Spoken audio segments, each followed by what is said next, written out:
Let's get started with our first news. Daniel Cormier spoke about whether Nassourdine Imavov has actually earned a middleweight title shot after his recent win over Borralho, and his perspective was both respectful and cautious. He explained that when you're in a situation like Imavov was in, and you deliver the kind of performance he did, it's definitely a big deal.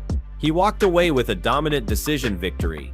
2 scorecards read 4-1, and one even had it fit. That's a clean sweep against a dangerous high-level opponent, and no one can take that away from him. Cormier acknowledged just how impressive that looked on paper, but he also pointed out that the question always comes down to whether a win like that is enough to secure the next shot at the title. He emphasized that being the first guy out on a big card, especially in a spot like UFC Paris, is always tricky. You're setting the tone for the rest of the night. The expectation is not just to win but to deliver something so definitive that it leaves no doubt in anyone's mind. A performance that makes people say, I don't care what happens later on this card, I just saw the #1 contender fight. That's what fighters in that position need to accomplish. Cormier admitted that he doesn't like to judge fights on a sliding scale, but in this sport, timing and impact often matter just as much as the actual victory. The problem for Imavov, in Cormier's view, was that the win didn't come by way of a finish. As dominant as he was, he didn't stop Borralho, and that left some room for debate. He said people will want to wait and see what happens with other fighters on the same card, especially in the matchup between Hernandez and Riardar. If Fluffy Hernandez goes out and delivers the kind of violent performance he did last time, replicating that energy and stopping his opponent, then the conversation shifts. Suddenly, fans and analysts may find that more impressive, more dangerous, and ultimately more threatening for someone like Khamzat, who sits near the very top of the division. Cormier wasn't taking anything away from Imavov. He stressed again that it was an amazing performance, clean and dominant against a guy who is no joke. Still, he circled back to the point that this sport can be brutal in how it rewards moments. Dominance on the scorecards is great, but it doesn't always translate to the kind of buzz that locks you into a title shot. A finish makes a statement that is undeniable. That's the unfortunate reality of mixed martial arts. Even when you fight beautifully, it might not be enough if someone else goes out later in the night and puts on a show-stopping performance. So while Nassourdine Imavov showed he's absolutely among the elite of the middleweight division, and his victory over Borralho was without question dominant, Cormier's point was simple: he may have put himself in the conversation, but the debate isn't settled yet. Before moving to the next news, we have one quick request for you. We're constantly working on improving our content to earn your love and support. That's why we truly appreciate it if you could take just a moment to leave a like on this video, subscribe to the channel, and hit the bell icon so you never miss an update. Move on to another news. Robert Whittaker recently shared his honest take following UFC Paris, and it's clear he doesn't see anyone beating Khamzat right now. Nassourdine Imavov has been calling for a middleweight title shot after his massive win, but Whittaker made it clear that he doesn't believe Imavov or anyone else in the division is getting past Khamzat at the moment. Imavov stepped into the main event in Paris against Borralho, and he put on a strong performance, working his way to a unanimous decision victory. Considering that Imavov was ranked #2 going into the fight, and with his growing resume that already includes victories over names like Israel Adesanya, Brendan Allen, and Jared Cannonier, he's been loudly knocking on the title shot door. On a follow-up episode of the MMA Arcade podcast, Whittaker explained his view when asked about Khamzat versus Imavov. He said that he doesn't know how anyone beats Khamzat right now. His wrestling is just so elite at such a high level that it shuts down most opponents. Whittaker noted that maybe the way to beat him is through equally high-level jiu-jitsu. He admitted that Imavov has very strong grappling skills, but he questioned whether it's on the same level as someone like Gilbert Burns. If it is, then maybe he could present problems. Still, Whittaker leaned on the side that Khamzat's dominance is too much at the moment. He also reminded everyone that fights are unpredictable. Anything can happen inside that cage. A fighter as aggressive as Khamzat could dive into a perfectly timed knee or get caught with a huge shot. But based on what we've seen, the odds still heavily favor Khamzat. Imavov, meanwhile, has been extremely impressive since his loss to Sean Strickland back in 2023. He has rebounded in dominant fashion, picking up big wins and proving his skills against high-level competition. But as Whittaker pointed out, there's still no guarantee he's next in line for the title. The UFC middleweight picture is packed with contenders, and if either Rayar or Anthony Hernandez deliver a buzz-worthy performance in their upcoming fight on October 18th, they could easily jump the line and get the call to face Khamzat. That's just how unpredictable matchmaking can be. Still, Imavov has been very vocal about his claim to the next shot. After beating Borralho, he said confidently that he deserves to fight for the UFC middleweight championship. In his own words, "I am next." He pointed out that Borralho had been unbeaten for 10 years, with 16 straight victories, including 7 in the UFC, and he beat him across every single round. Imavov said he not only beat him but did it with style, showing once again why he believes he's the best in the division. He also reminded people of the doubts he overcame when facing Adesanya. Critics said he couldn't stand with one of the best strikers in the world, but he knocked him out against Borralho. Many thought he would avoid the ground game, but instead he engaged and still dominated. For Imavov, it's proof that he's the complete package and ready for gold. He believes there should be no discussion, no hesitation. He sees himself as the rightful next challenger to Khamzat's throne. Move on to another news. Jon Jones has made it clear that he is not retired, despite ongoing speculation about his future in the UFC. Even with Dana White suggesting that he may not headline the UFC White House card, Jones remains focused and determined. He said that he is still training actively, putting in work 5 days a week, and remains fully part of the UFC's drug testing pool. According to Jones, his mindset is simple. He's preparing for the White House event, he intends to be ready, and his goal is to fight there. But ultimately, as he explained, the final decision doesn't rest with him. It's up to the boss, and he knows he has to wait on that call. This update comes as rumors continue swirling about who Jones could face if he does step into the cage. One of the most talked about names has been Tom Aspinall. Just last month, Aspinall addressed the idea of fighting Jones during his appearance on the Ariel Helwani show. When asked about potentially squaring off against the former light heavyweight champion at the White House card, Aspinall's response was surprisingly dismissive. He admitted that the thought had never even crossed his mind. In his words, it had spent 0 seconds in his head. He emphasized that he wasn't interested in entertaining the idea and even went further, saying the world shouldn't be interested either. Aspinall called it false hope, pointing out that nothing about it felt realistic to him. His bluntness highlighted how unsure the heavyweight picture remains, especially with Jones's uncertain timeline. Despite Dana White's wish list, where he has openly acknowledged that a Jones versus Aspinall fight would be massive, Aspinall simply doesn't see it happening. He refuses to let himself or fans get caught up in hype that may never materialize. For him, it's about staying grounded and not chasing something that feels out of reach. Meanwhile, Jones's insistence that he is still training and motivated shows he has no plans of walking away just yet. His body language and tone reveal a man who still believes he has more to accomplish inside the octagon. Even if the headlines suggest otherwise, his preparation and consistency in staying in shape speak volumes. When a fighter continues grinding 5 days a week, keeping themselves in the testing pool, and focusing on a target event, it's proof they're serious. For Jones, it's not about speculation, it's about action.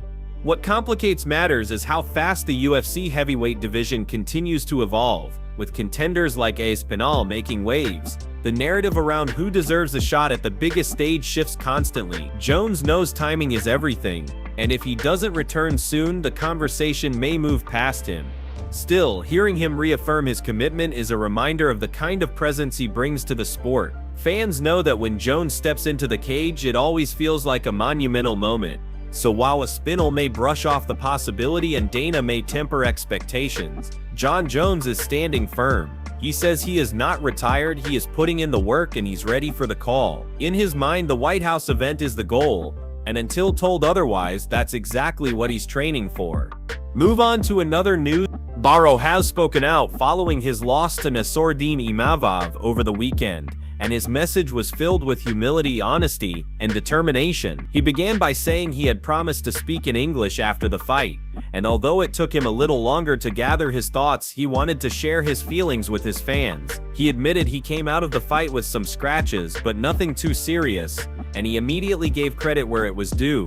All props to Imavov, who he acknowledged as the better man on that night. Borralho reflected on the reality of the sport, explaining that this is the fight business, something he had mentioned even in his pre-fight interviews. Losses happen, and as painful as it is, they are part of the journey. He expressed his gratitude to everyone who had supported him, sending positive energy and good vibes throughout his career and especially during this difficult moment. For him, the love and encouragement of fans, family, and friends are what push him forward. He pointed out that it had been 10 years since he last tasted defeat. For a full decade, he walked into every fight and came out unbeaten. To suddenly experience the sting of a loss after all that time was a new and unfamiliar feeling. But instead of being crushed by it, Borralho vowed to learn from it and come back stronger. He emphasized that setbacks are opportunities for growth, and he intends to use this moment to evolve as a fighter. In his message, he made it clear that he wants to return to action quickly. He doesn't want to sit on the sidelines and let this loss define him. On the contrary, he believes that now that he's no longer undefeated, more fighters will be willing to step up and face him. When you're unbeaten for 10 years, many competitors don't want to take the risk, but now with the streak broken, Borralho sees this as a chance to become more active and test himself against even more names in the division.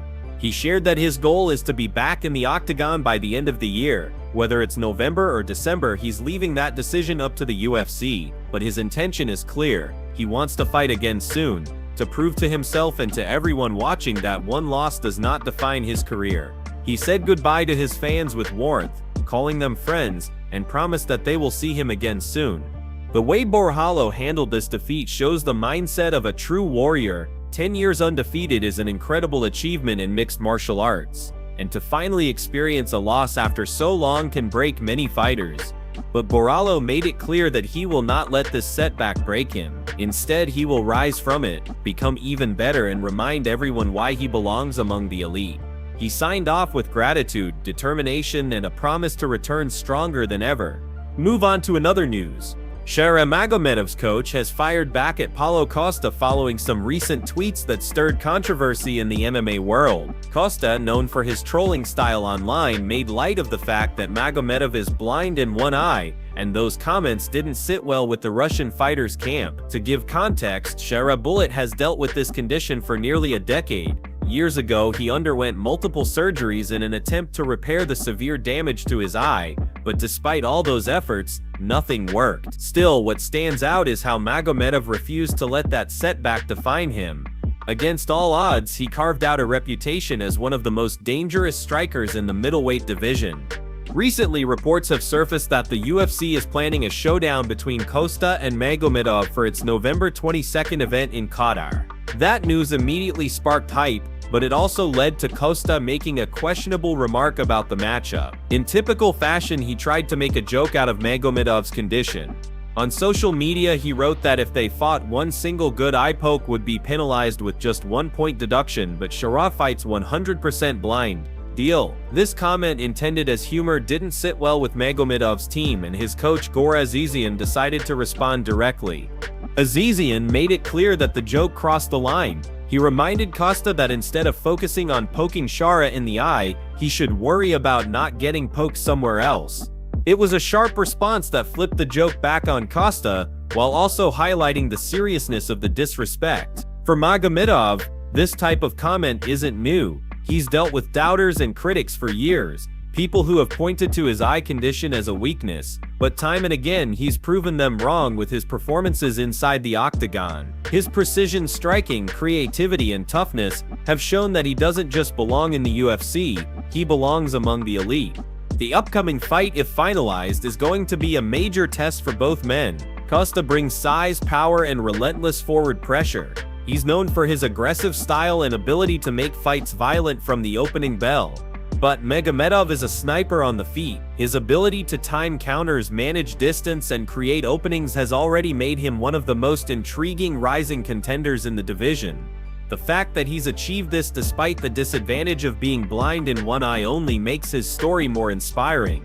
While Costa may think joking about his opponent's condition is clever, Magomedov's camp sees it differently. To them, it's disrespectful, and it only fuels the fire heading into fight night. Azizian's words were a reminder that while Costa plays games online, Sahara is focused on doing damage in the cage.